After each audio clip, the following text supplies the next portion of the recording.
Good afternoon, ladies and gentlemen. Thank you for spending some time this afternoon, and I hope it's to hear the content rather than just to rest your weary feet, although I suspect the amount of stands out there that now got their own baristas and coffee machines, you're probably all whizzing a little bit as well. Anyway, without further ado, you might have noticed, if you'd seen the original agenda, there's actually been a slight change to the agenda, in that we've got someone different rather than on by, but Sarah, would you like to say who you are and where you're from? Yes, I am not Kat. I am Sarah Wallis. I'm the Chief Operating Officer of Minted, which is a US-based company, and we sell personalized, primarily stationery and artwork. We have a very large set of artists and designers. Who are all independent artists and designers who create the designs and the artwork that we then produce and manufacture on demand for our customers. We don't do any design and art in-house. It's all through these independent artists and designers. And we have our community will vote on which of their designs they'd like to see put into production. And I am, as I mentioned, I'm Chief Operating Officer, so I'm responsible for all of the kind of the back end pieces of that, customer service, supply chain, legal, IT, design operations, as well as our strategic operations organization. And then going back a little bit more, I have been with a number of brands in general manager and head of e-com roles. So I'm very familiar with and have even run marketing, digital marketing as well. So I've worked for brands like Bare Essentials, Indochino, Lululemon, Ivivva, Athleta, Gap, and then Walmart as well as the largest. So going back to Minted, do you see yourselves as a technology platform, or do you see yourself as a merchant, or are you a bit of a hybrid? Yes. We see ourselves as both. I mean, I think we see ourselves as a technology company. We do not have retail stores, and nor do we have inventory. All of our inventory is raw materials, waiting for a customer to place an order, at which point we manufacture the order for them. So, getting into the weeds a little bit, you receive an order. Does that go to the designer to create, or are you producing it through your own technology and then you distribute onwards to the customer? Good question. Before we launch a new season, so for example, we've just launched our holiday cards designs. And what we did earlier this year was we ran a design challenge where all of our designers, independent artists and designers, could submit their designs to our challenge. We have a community that is comprised of our artists, our designers, our employees, our customers, who will all indicate whether they like something or whether it's not to their taste. We take that information and have a very powerful algorithm that helps us understand that, for example, when you like something, it's going to be very popular. When I like something, it actually means it's passé. And when you vote on something, it's trending, and so it's not going to be big this year, but it's going to be big in 2 years. So we then decide our merchandise assortment based on the results of that design challenge, and we create an assortment that's online. Then as a customer, you come in and you want to do your holiday card, and you look at all of the hundreds of options that we have, which is the base design, the outlines, whether it's a full bleed photo or not, whether it uses foil or whether it's digital printing. And you say, okay, I like that design, and you put your photography and your verbiage. You can change the text and the font. So you customize it to make it your own. That's when that's when you place your order. At that point, we turn it into a digital file, which we then send to our printer, and our printers produce it on demand. Going a step back to your cohort of designers, is that group really flexible, and you can see the algorithm says actually your choices are trending for next year? Yep. So actually, as a designer, you're not really a good fit for this year, therefore we're not going to use you? Or do you just have a huge database of designers, and actually the algorithm then picks them up at the appropriate point? No, it would be by challenge, and it's up to designers to submit their designs for each challenge. We do have designers who are watching the trends, and if they think that the reason they weren't picked up this year was because they're early, they'll submit it again for the next year's design challenge. Okay, so we've got to the nuts and bolts of what Minted is about. Yeah. Let's start talking a little bit around how you scale that. So you've started off as a relatively small idea. How do you move it forward? When we were talking earlier, we were talking about the growing pains of a business. What have you been experiencing as a business? What are the challenges that you've been facing as you've been getting more and more popular? Yeah, well, I mean, this stage of company, I mentioned earlier, I call it the awkward teenage years, and I've been through it with a few different organizations, and there's a couple of things that I've seen over and over and over again as you scale a business. The first one, I think, is putting in place processes to help with communication and make sure that there's alignment around where the organization is going and what the priorities are. A very small organization is wonderful because everybody knows what needs to be done, and you think of a good idea and you just say, yes, great, go do it. And everyone by osmosis has the information they need to do a good job and do what needs to be done. As a company grows and there are more and more folks with individual areas of responsibility, the blast radius of any sort of impact decision gets larger. And so making sure that you've communicated to the right people what information needs to be communicated to make those good decisions becomes a little bit more of a challenge. It's not everyone sitting in a room together knowing what needs to be known. So you stepping away from that slightly, and you're going back to really that customer expectation, because that's where the growth has come from, is being able to meet those customer expectations. How do you help customers? Product discovery is one element of it, but also curate the selection that is then presented towards that company. You talked about the challenges. How early on does that challenge take place in your business cycle, and how regularly do you do it? Yeah, well, I mean, the first step is that design challenge and coming up with a good merchandise assortment. So although we don't have in-house designers, we do have in-house merchants who will take the results of the design challenges and create a wonderful assortment using that algorithm as signals. In terms of curation, we have a lot of things that we do to help customers find the style that's right for them. So the first is that, very standard, we have filters. So if customers can choose their style, they can choose the size, they can choose the rounded edges or straight edges. But then we also have things that we've done leveraging technology. So for example, we have text us your photo. And if you text us your photo, we'll come up with 10 cards that we think match the color, style, et cetera, of your photo, and say, hey, we think that these 10 holiday cards would be good for you. The other thing that we do is we have text us your wall. So we also do art. And so we have art stylists who can receive a text picture of your wall and say, provide back 5 to 10 options of artwork that we think would work and what size. And that can be everything from just one singular picture or piece of art, or you can say, here's my entire room, I want you to just decorate it, and our art stylists will pull together different sizes, things that go together, and coordinate with one another. That sounds like a very manual process.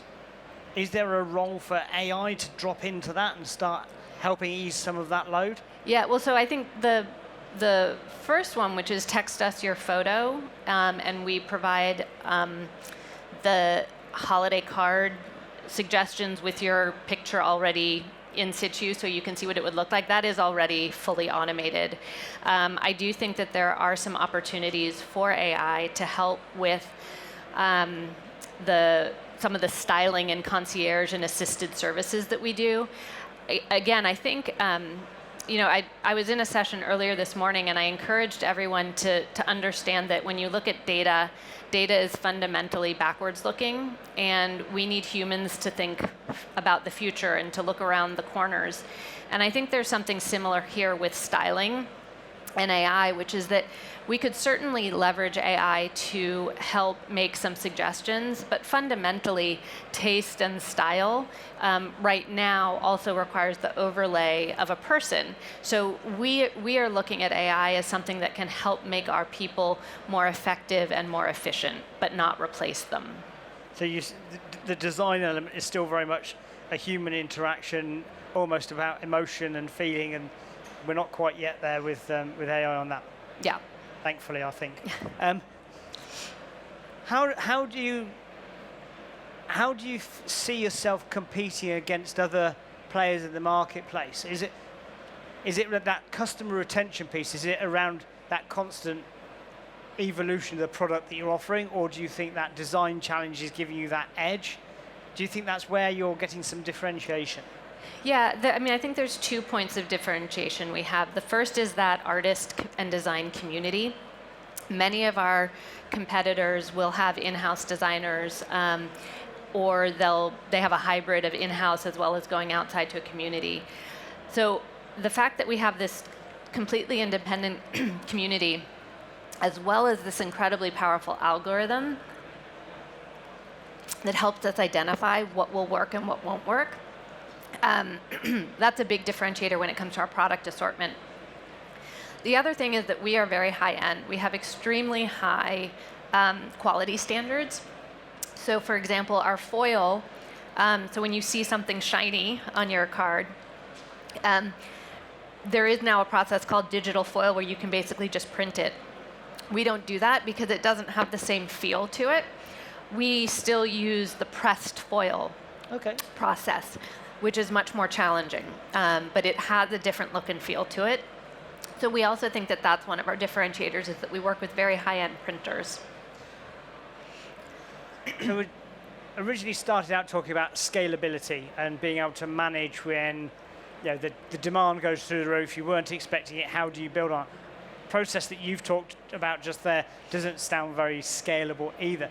We've already talked a little bit about having the teams in place to help you with that growth.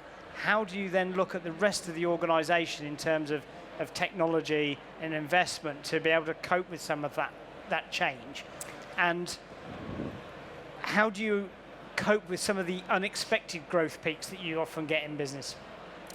Yeah, well, so one of our biggest businesses is our holiday card business. So that means that we have a very big peak. But that's predictable. You know when that's going to happen. It is predictable, yes. And we have a wedding business, an art business, kids and baby that sort of balance out the rest of the year. So there's a couple of things we do. The first is that we spend a lot of time thinking about how to fill the other 11 months of the year to make sure that we have a much more even business if we can. And then we do leverage a lot of technology to help us scale during those periods where we do have our peak sales period. Before we move on, because I've got lots of questions, I could keep on going. Has anyone got any questions for Sarah? Any questions? No questions. Leave it to me then. That's fine. Again, looking at that growth phase, how easy has it been to manage the expectations of your business partners, the investors, the shareholders of the organisation? Because obviously everyone wants it to grow, and if it grows 150% last year, where's that going to come from next year? How easy is it to manage, do you think, as a business, those expectations with what you could physically achieve? Yeah, I mean, so I'm based in San Francisco, and so there's a lot of startups, a lot of technology, a lot of growth businesses, and then also a lot of very large businesses. And in the spirit of never let a crisis go to waste, one of the things that has happened as I'm sure most of you know, is that it has been a very different market for raising money. And I think one of the wonderful things about that is that you can chase growth and continue to look for investment in order to fund that growth, or you can self-fund growth by becoming profitable. And I think it's a really cool transition to make, that if you can look and deliver EBITDA and profitability that funds your own growth, you have so much more control over your destiny. And a lot of companies in my world that I live in are now looking at a period of time where money was pretty easy to come by, so it was all about growth. And now it's a much more balanced view, and I think that's a really interesting dynamic and very fun. Certainly as the head of operations, a lot of the need for profitability lands on my shoulders, and it's really fun to look for those opportunities to bring automation, technology, scale economies, other business opportunities to bear for the organization to deliver that profitability that helps fund our next stage of growth. So I've been involved in e-com for just over 20 odd years now. And I can remember, if we look back 10, 15 years, it was triple digit growth year in, year out. You pretty much just had to put a website up and it worked. And effectively, we've seen investment in the sector go through those peaks and troughs as well. Do you think it's healthy for us to go back to those business principles? You're talking about growth within profitability.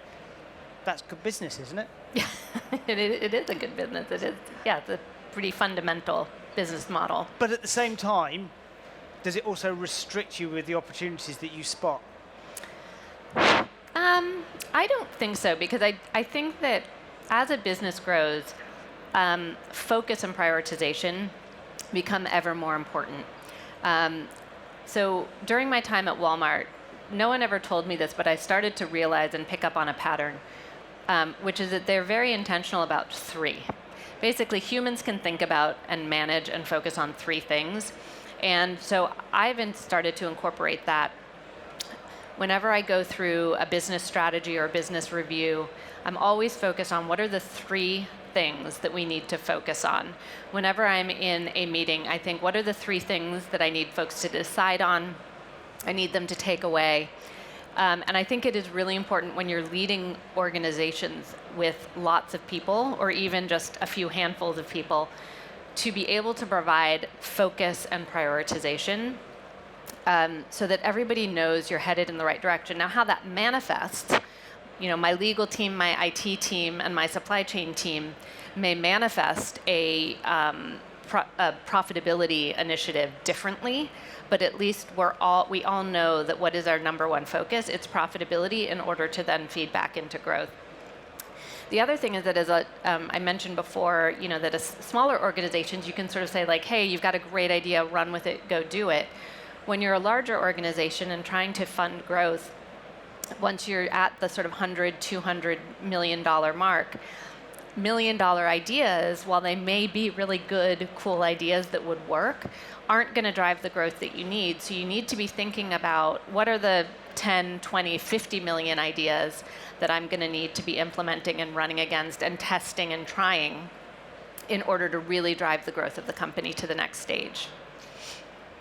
Which brings us back to that profitability element. And if we're wanting to be profitable, we need to think about our customers.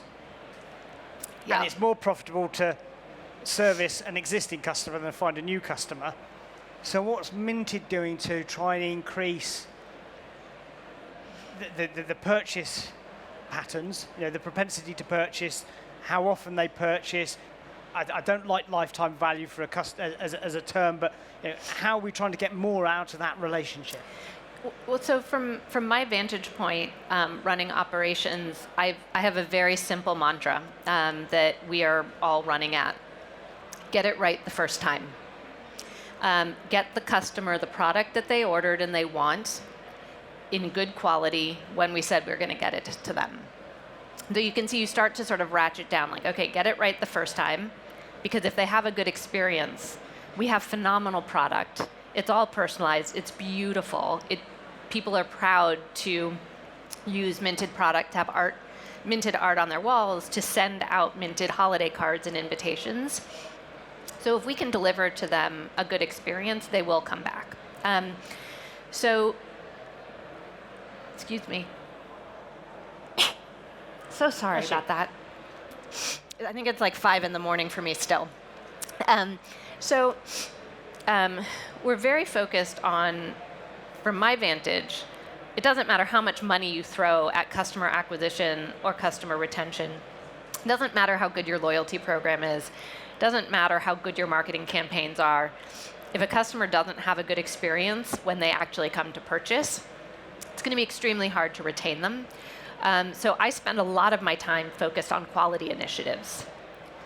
And do you think I can remember when people like Net-a-Porter first launched online, everyone said you couldn't do luxury online.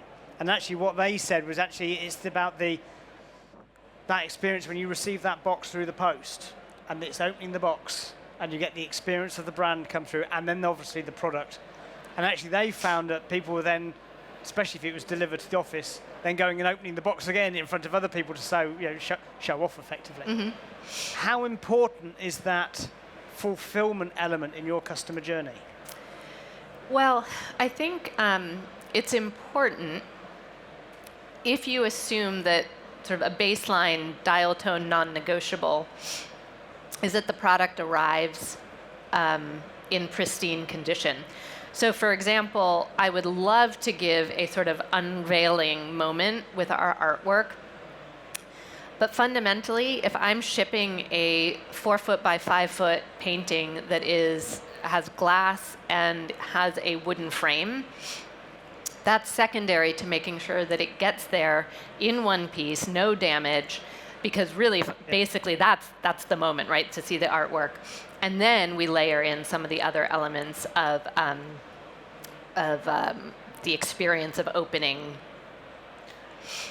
And how, this is probably slightly off topic, but how do you think your customers engage through social channels with you as a brand? So, yes, it comes in a great big box. Yeah. It's not going to look pretty at that point. I hang it on the wall, I step back. Are you doing anything to try and capture that moment in social and try and use that to drive engagement? We do. So first of all, our boxes are very pretty. So we actually don't send in just a plain corrugate box. We actually have it minted, so you sort of know, and you're like, oh, my minted box is here, my artwork is here. And then, we do have a lot of campaigns. We work with a number of influencers who are getting married, who are designing their homes, and we capture a lot of content that we share that way. Okay. And again, bringing that back to like the technology and the scalability. Is that more bums on seats doing that sort of role, or are you trying to automate some of that process? With the social media side, right now it's more bums in seats because we want to make sure that the content that is created and is shared is appropriate for our sort of higher end brand positioning. Okay. If we go back to the technology piece again, and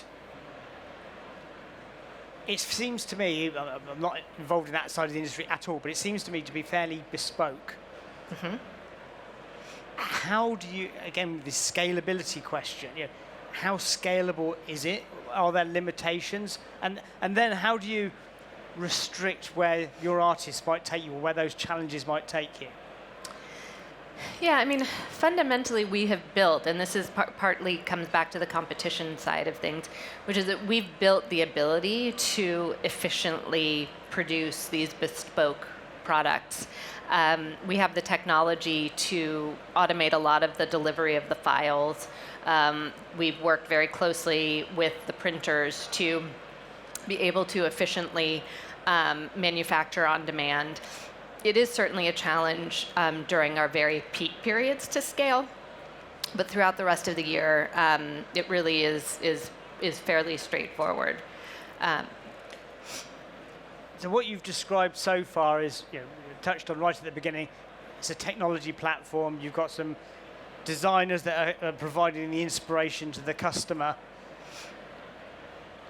Do you see yourselves as a disruptor in the marketplace, or do you think you've created a new marketplace?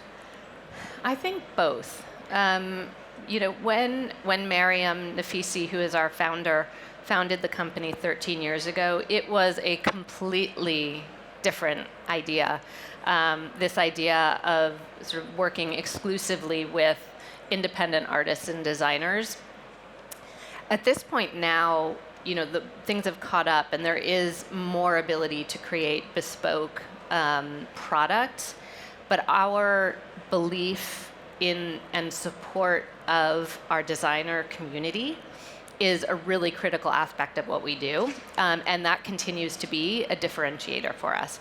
We work with designers and artists throughout the world, and so ranging from parents who will do a little bit in the evening after the kids go to bed for a little bit of pocket money to folks who are using.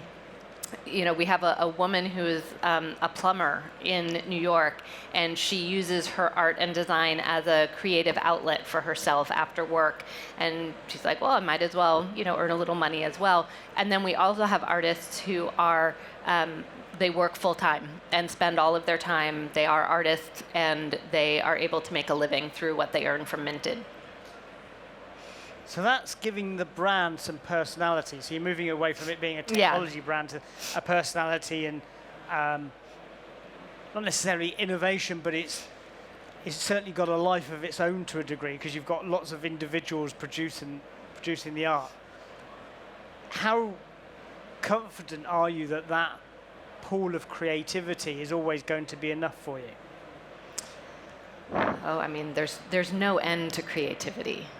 And I mean, we're always looking to bring more artists with more perspectives, more styles, more technical skills, to continue to bring new designs to the forefront. And to your question earlier about curation and discovery, as we get better and better at understanding customer information, we can bring more and more designs on the site. Obviously, so when I worked at Walmart, I was leading the women's fashion world, and I had millions and millions of SKUs between our first party and our third party products. And so discovery was an incredibly challenging aspect. At Minted, we are continuing to add more and more product, and in parallel to that, we are working more and more on understanding our customer, figuring out better and more effective ways of a more efficient discovery process on the site, whether that's self-led by the customer indicating what they're interested in, or us just knowing whether it's from where they're logged in as a beginning indicator of what they might be interested in, to the time of year. We know that folks get engaged around the holidays. They're looking for save the dates in January and February, and for invitations a few months later for all of the spring and summer and fall weddings. We know that folks who come to the site in mid-November are probably looking for holiday cards. And then we can tell within 1 or 2 clicks whether we got that right or wrong and adjust their experience. Strikes me you've got 2 customers. You've got the one that buys the finished product, but actually you also need to find that talent pool. How do you go and find the artists to take part in that challenge and get involved in the platform? That's a really good question. We have a full artist relations team at Minted who is entirely focused on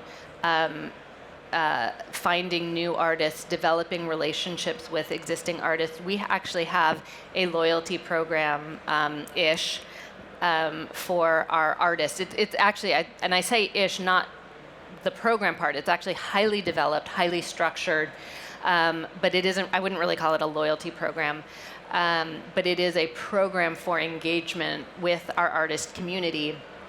That helps deepen our relationship with them, helps make sure we understand what they need from us and how we can deliver it.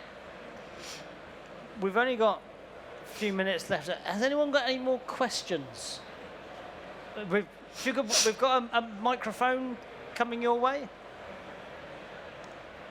If you could just hold your hand up, please, and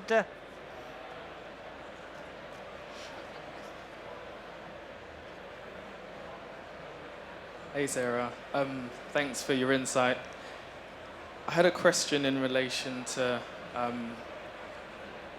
putting in processes. What 3 things, if you had to start from scratch as a brand, what 3 processes would you put in place to ensure that the customer journey is at its ultimate?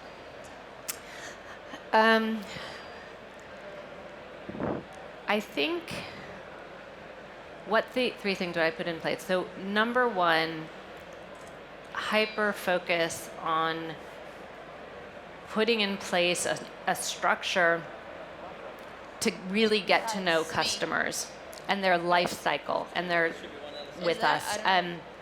We like to be with our customers during all of their milestone moments in their life, their wedding, the birth of a child, for birth announcements, party invitations, personalized stationery, holiday cards where they're connecting with their loved ones. So we'd like to be a part of all of those celebrations. So really knowing our customer is a very important aspect of what we do. So I think making sure that that foundation is solid. The other one is, I think another thing that we spend a lot of time focused on is the experience of the customer before they place their order. So for us, we're not selling widgets, right? It's not about the discovery of, I'm looking for a red t-shirt. Which red t-shirt do I want to buy? Here are the 10 options. These 5 are in my size. I like this one the best. I'll buy this. Click and order. It's much more of a process. We have a fairly long time between when someone first comes to the website and when they actually place their order. And it can be a challenge. It can be overwhelming. So really being laser focused on the customer purchasing journey is critical. Sorry, could I just interject on that one as well? And it's not what you think the customer is, but what the customer's actually doing. Because we can sit in a bubble and think this is how I would do it, but actually I'm not the customer. Yeah, exactly. And I do think that that is a place where I'm seeing a lot of AI come to bear. There are a number of companies that are leveraging AI to help with customer discovery. So Find Mine is a company in the apparel business, and they actually, instead of having your merchants put together the outfits, Find Mine will actually use the images to understand which products can be put together. And so they're not even using like, what did other customers buy together? They're creating a curated set, again, leveraging AI to do that.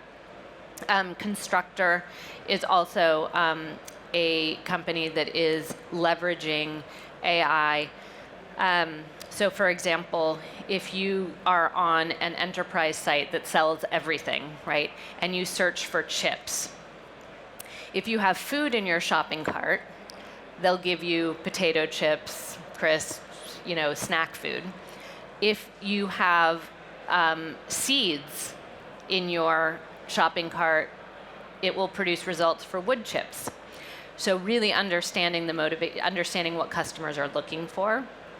And then there's another one whose name is escaping me. If I was in San Francisco, I'd still remember it because I'm tired. It's 2 a.m. or whatever. That within 3 clicks can understand whether a customer is highly likely to buy, in which case you don't need a discount or any sort of motivation or offer to get them to buy, or is not likely to buy no matter what, in which case you might want to try a little discount just to see if you could ooch them along. But from a brand perspective, you also may not want to give them a discount so that you're not being seen as discounting. Or is this somebody who could buy but they need a little encouragement, and so you focus your marketing, your discount dollars on that person to get them over the hump to then have a great experience with your brand. So there's a lot of technology that's happening to help support the discovery process. So the third point the gentleman was after then was probably understanding your customer and putting in place the right processes to enable you to sell to them in the right way. And over the years we've talked about cross-selling and upselling, and it's knowing where to do that. And it's the same with discounting. You know, are they just going to be a price-orientated customer, and therefore is it worth having them? Yeah, I heard a great example once, which was, if any of you ride bicycles, my husband is a big mountain biker and road biker, and they said, look, your tires pop every once in a while, so you always want to have one spare, but they don't pop every day, so you really don't need more than one spare. So there's relatively little discount that when my husband has 1 or 2 spare tires in already, even 50% off, 70%, he doesn't need another spare. However, when he's down to no spares and he wants to go out, he'll spend any amount of money because he wants to go out. So a lot of it is truly just knowing timing, knowing the customer motivation, and making sure that you're engaging with them and giving them either the information, the discount, the timing that they need. And I guess one of the challenges is, if it's the first time I visited, how do you know what my motivations are? So is that where we come back to that product discovery and that curation again? Yeah, and I mean, and the changes in data privacy laws have had a huge impact on that, right? Where now the value of first-party data is incredibly powerful, which is why loyalty programs are so important, because it gives the customer an incentive and a reason to identify themselves, regardless of whether they're on their phone or at their work computer or their home computer. Not that anyone shops from the office, but whichever device they're on, it gives them a reason to identify themselves, which then helps you build up over time more and more of that first-party data that's connected.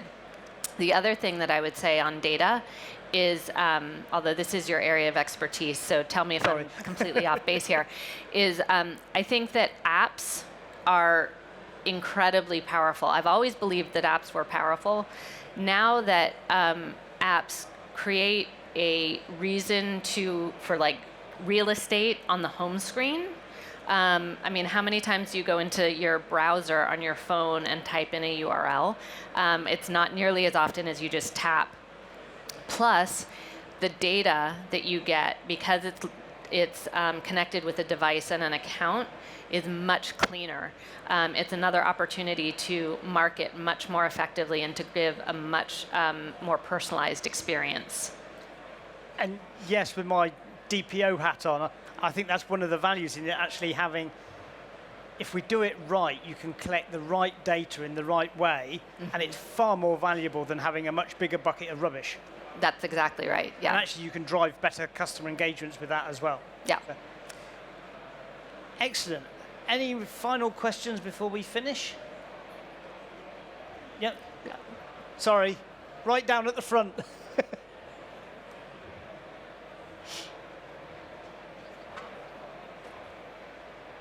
Thank you. We talked about profitability before. How much of your marketing budget goes for branding versus direct response?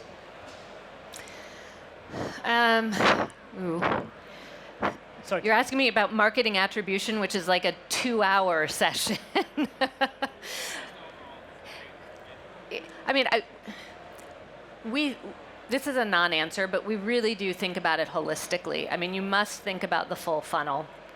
And, only having branded search isn't going to get you what you need, even though that has the highest ROAS because a customer is much more qualified. If you don't have anything around awareness or top of the funnel, you're not going to feed that bottom of the funnel. And then I think the other thing that I think enough companies don't really think about is that customer experience and the just how important it is to marketing to have a really good product.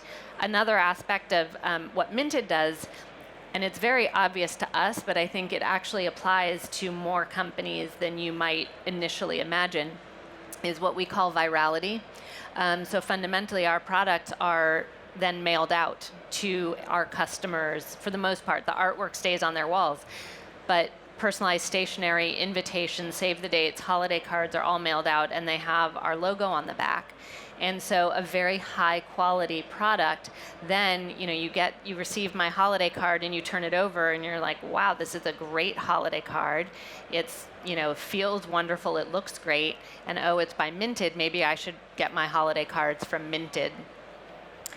So again, to hammer everything to nail, I'm a chief operating officer, so I think it's very important. But it has to be a full funnel, holistic view of the customer, their life cycle with you, and not to underestimate the power of the quality of your product. Personally, I find it refreshing that the operational side is talking so passionately about the quality of the product and the customer experience. So I certainly wouldn't knock that approach whatsoever. I think there's lots of the sessions that we're talking about over the next 2 days where actually these silos are one of the issues that we have. Yeah, I mean, if anyone was in my session this morning, you will have already heard this, but I think I always go to shows and I like to sort of come home with what are 2 or 3 things that I'm going to actually do, right? And what I encouraged everyone there, it was a session on marketing, and I said, if you're a marketer, go make a date for tea or coffee or lunch with your operations partner. And build a relationship with them, because they will enable so much. And the example that I gave was we were sitting in a holiday preparation meeting, and one of my marketing partners said, oh, we used to do this wonderful campaign. It was incredibly powerful, but we can't do it anymore, and sort of moved on. And I said, well, wait, we'll take this offline. I don't want to interrupt you, but let's ask the question, why can't you do this? And what's stopping us? And we're now working on putting in place a plan to enable operationally this marketing campaign that was incredibly powerful, and we had to stop a couple of years ago.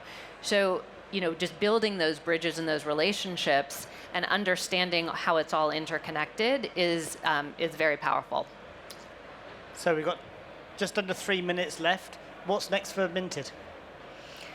Oh, the sky's the limit. I think the next biggest thing that we are working on is we've launched a marketplace, so our artists can sell direct their one-of-a-kind pieces of artwork. And we've also launched a marketplace to help with, in particular, our wedding business, to make some of the products that we don't make, but which brides want. So when I think about marketplaces, I think about what's the benefit to the consumer? And obviously one benefit to the consumer is convenience. You can get everything you need with one shopping cart. So we're looking to do more of that for our customers who are getting married. And then the second thing is marketplaces are an incredible opportunity for sellers who sell smaller niche products to have a much wider audience that they could never achieve by having their own shop and trying to market their own shop individually. But by being on a platform like Minted, we are able to give artists who have a very specific style, they can now reach customers who appreciate that style. Is there a danger that you actually get the quality that you've been talking about? Is there a danger that might dilute that quality? There is, except we're absolutely laser focused on it. I mean, when you have marketplaces, right, you've got the 3 styles of marketplaces. You have open marketplaces, managed marketplaces, and then you have highly curated and embedded marketplaces. We are absolutely on that end. We generally tend to invite rather than have applications for folks to sell on our marketplace. And so we absolutely are aware that our brand, Minted, stands for something. And we want it to stand for something to our artists as well as our customers. Excellent. Well, on that note, I can only thank you for standing in such short notice and sitting here and talking to me for 45 minutes. It's a pleasure to be here. That's something that you weren't expecting to be doing. So thank you very much, Sarah, and thank you You're all for welcome. your time. Thank you.